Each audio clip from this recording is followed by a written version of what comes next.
Hi, I'm Paul Sage. I'm the creative director. I'm Nick Conkle. I'm the lead gameplay designer. I'm Chris Strauss. I'm the lead UX designer.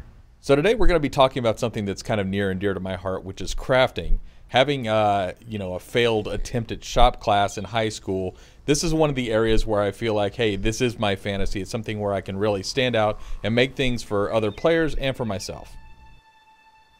All right, so here we are looking in the world, and I think it's pretty necessary to upgrade my armor at this point in a little bit. One of the nice things I think about this spot is, not only is it visible on the horizon here, but if you see in your compass there, this is what we call a crafting locale that allows me to create special set items. And to make set items, you're definitely going to want to collect a variety of ingredients. So you can see you can just pick them up in the world, no big deal, if you happen to come across them, but sometimes they're a little hard to find.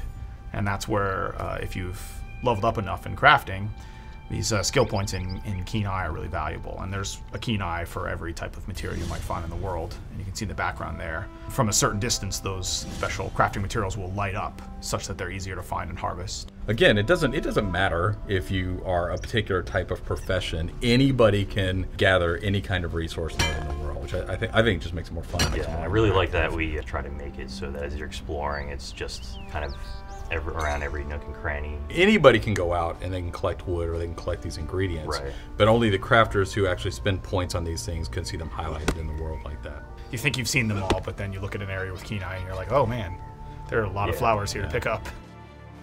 All right, this is one of the locations where you craft set pieces in the world, and you can only find it through exploring. So rather than just going to a city or a town to craft your gear, you come to these special places, and it's guarded by tigers. This is sweet cat-on-cat combat. Don't kill the cats.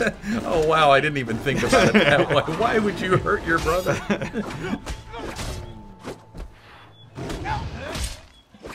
But yeah, in addition to just, running around and finding different things you could use for crafting, there's leather you'll come across on different creatures, the different ingredients that you can use depending on what you're trying to craft. Yeah.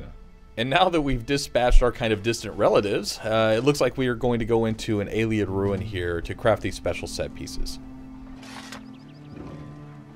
So you can see that, unlike a normal crafting station that you might find in a city or whatever, any items that you create here have the opportunity to create the Magnus's Gift set bonus. And there's lots of these all throughout the world. You kind of have to explore and find them. And in this case, items that you create have the opportunity to get this special, unique set bonus, in addition to whatever normal customization you want to put on them, which we're sort of looking at here. This research is actually one of the things I really like about this system. We have traits, which are the innate properties of an item. Traits are things like it's sturdy and whatnot.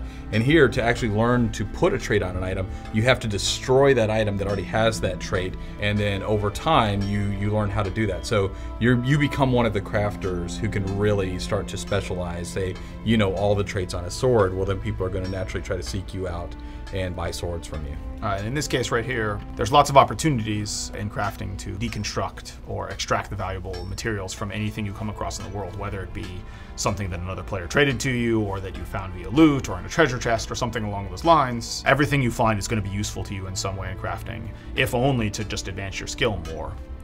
So the entire world is really integrated into that system. The idea is really to give you a high level of control. So you're controlling not only the material it's made out of, the level it's made out of, but the look of it, and then of course the innate properties of all the items here. You can really kind of create some cool stuff here. In this case, you can choose to make a Khajiit armor that looks like the Khajiit style versus whichever else you might want. In this case, you can make Khajiit because you are a cat, and I think, again, just the thing to emphasize here is you're creating this very custom piece of gear, and in this case, maybe it's a simple one that's just a chess piece. Oh, nice switch there. Yeah, that was nice. good. But as you play the game longer and longer, you might find the opportunity to use different styles. And the mechanisms that's accomplished through is via these racial motifs that you find all throughout the world that will teach you a different style of gear that you can make. So really, it's just like school, where they told you that everything you actually need to learn, you can learn in a book. Exactly. Yeah. But here you'll actually use what you've learned. Oh, come on now. No. I think it's worth mentioning that you don't find this set in the world. It doesn't drop. only crafters can craft this particular set piece in this particular location in the world. It really ties the crafting system in with exploration in the world. And there's social elements there too, like, oh man, I found this one ruin you can go to, and there's kind of a legendary station there that lets you make the Magnus's gift set bonus, which is pretty good, and it's a set bonus that was completely unique to crafting. So if you really want a 5% chance to negate the cost of spell, you gotta find a crafter who's willing to go there and make it for you. Yeah. When you want to improve an item, so when you first create an item, you know, it's going to start out at this quality level, at the lowest quality level, which is white here. And then you'll raise it up to the next quality level, which is fine or green. And to do that, you have to have tempers in the case of blacksmithing. And so here we have a honing stone temper. There's a little bit of a gambling game here. The more tempers you add, the better chance you have to get to the next quality level. But if you don't have those 100%. tempers, yeah, That's not much of a gamble, though. It's not a big risk there. Yeah, that's not much of a gamble at 100%. Yeah, I invested heavily in Magnus's Curious here.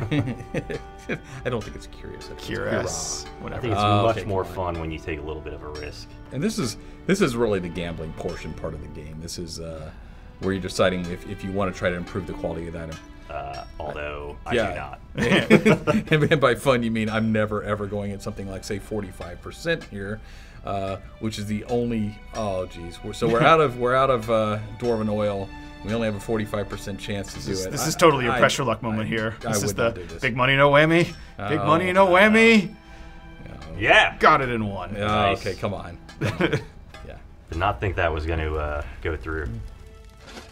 That was risky, but it was worth it. I live for the buzz.